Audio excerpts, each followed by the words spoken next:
स्वामी जी, क्योंकि लगातार पोल्यूशन की हम बात कर रहे हैं और प्रदूषण की वजह से लोगों को सूखी खांसी की भी बहुत शिकायत रहती है। कई लोग तो खांसी आने के बाद पूरी तरह से खांस भी नहीं पाते और उनके पेट तक में प्रेशर पड़ता है, बेचैनी रहती है। इसके लिए क्या उपाय करें? सूखी खांसी के लिए सबसे अच्छा होता है मुलेठी। कफ कोल्ड वाली खांसी के लिए काली मिर्च और लौंग, उसको थोड़ा भून करके, जैसे काली मिर्च रखी है, लौंग रखी है, इन लौंग और काली मिर्च को थोड़ा सा हल्का सा सेक लेते हैं तवे के ऊपर और फिर इसको चूसते हैं तो इससे कफ निकल जाता है। सूखी खांसी के लिए मुलेठी बेस्ट होती है, ये मुलेठी। और एक होता है सीतोपलादी। अब देखो, ये जो सबको ऐसा लगता हो कि एक ही जैसी प्रकृति है, तो बहेड़ा जब खांसते खांसते खांसी रुके ही नहीं तो बहेड़ा भी उसमें लाभ करता है। लेकिन सीतोपलादी सूखी खांसी के लिए, कफ वाली खांसी के लिए त्रिकुटा, सौंठ, पीपल, काली मिर्च, और क्रोनिक खांसी के लिए स्वासारी। इस तरह से इसका ये डिवीज़न है थोड़ा थोड़ा। सूखी खांसी के लिए ये, और थोड़ा कफ भी निकलता हो तो ये कंठामृत बहुत अच्छा है। और लवंग आदि, खदरादि, जैसे मैंने बताया था, वो भी सूखी खांसी के लिए भी, और साथ में थोड़ा कफ भी निकलता तो कफ ना अंदर जमा हो जाता है, निकलता नहीं। एक बहन मेरे पास आई, बोले जी मेरे तो 200-250 ग्राम निकला कफ, और लगातार 1 सप्ताह तक निकलता गया। तो जो भी खाते हैं वो कफ ही बन जाता है। कफ की प्रकृति वालों का जो भी खाते हैं वो कफ बलगम बन जाता है। यहाँ आंव वालों को जो भी खाते हैं उनकी आंव बन जाती है, चिकना चिकना उससे निकलता रहता है।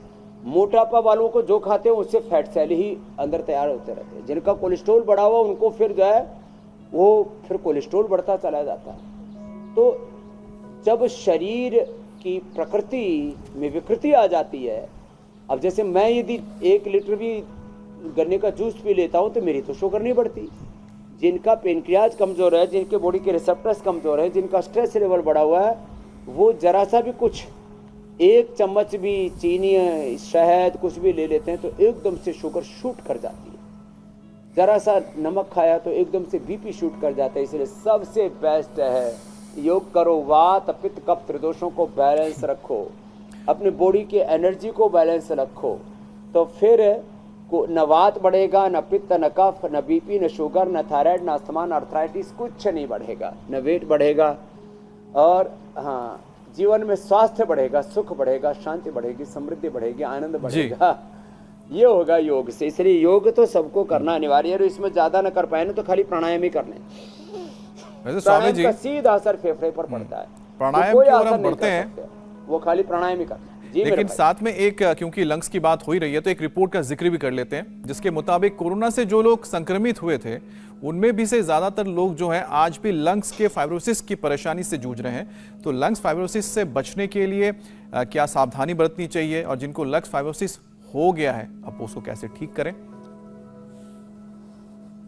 तो एक तो रोज 5 से 10 मिनट, और जिनका फेफड़ा 80-90% तक खराब हो गया है, फेफड़े में छेद हो गया है, जिनको निमोनिया, डबल निमोनिया और पसली ये चढ़ जाती है छोटे बच्चों की, तो बहुत बुरी हालत होती है, हाँफने लगते हैं। तो फेफड़ों पर, हार्ट पर कार्डियक अरेस्ट से, रेस्पिरेटरी सिस्टम के ब्रेकडाउन होने से बहुत लोग मर रहे हैं कोरोना के बाद। तो जिनका भी कोरोना में फेफड़ा खराब हो चुका, अब हमने सामान्य कफ कोल्ड अस्थमा दमा से लेकर के लंग फाइब्रोसिस, इसके ऊपर काम किया। स्वासारी और ब्रोनकोम दोनों, स्वासारी ब्रोनकोम, स्वासारी गोल्ड, ये समान रूप से लाभ करती हैं। तो ब्रोनकोम 2-2 गोली खाली पेट, और ये स्वासारी 2-2 गोली खाने के बाद बहुत ज़्यादा खांसी आदि होती रहती है तो बीच बीच में ये स्वासारी प्रवाही भी पिला देते हैं, या स्वासारी क्वाथ, जैसे मैंने बताया था, स्वासारी क्वाथ दे देते हैं, स्वासारी अवलेही भी बना दिया। तो ये खाली पेट ब्रोनकोन खाने के बाद स्वासारी या स्वासारी गोल्ड 2-2 गोली दे दिया, और दिन भर जब भी प्यास लगे सामान्य पानी पीना ही नहीं, मेडिकेटेड वाटर पीना। कफ रोगों में स्वासारी का पानी या दिव्य पेय भी हम पिलाते हैं, ये भी बड़ा अच्छा लाभ करती है। दिव्य पेय जो है ये हमने उसमें वो ड्रॉप डिप वाली भी बना रखी है। और वात रोगों पीड़ांतक या एलोवेरा, गिलोय, पारिजात, निर्गुंडी और सहजने का। और पित्त रोगों में एलोवेरा, लौकी, वीटग्रास का पानी पिला देते, एकदम उसका प्रशमन हो जाता है। तो लंग फाइब्रोसिस 100% ठीक होगा श्वासारी से और ब्रोंकोम से मेरे भाई। ये पूरा हमने clinical research, clinical control trial कर रखा है। स्वामी जी, बस हाँ, प्राणायाम जरूर करें। भस्त्रिका 10 मिनट मैंने बोला, कपालभाति आधा घंटा, अनुलोम विलोम आधा घंटा, थोड़ा सिंहासन, ये भी बड़ा जबरदस्त है।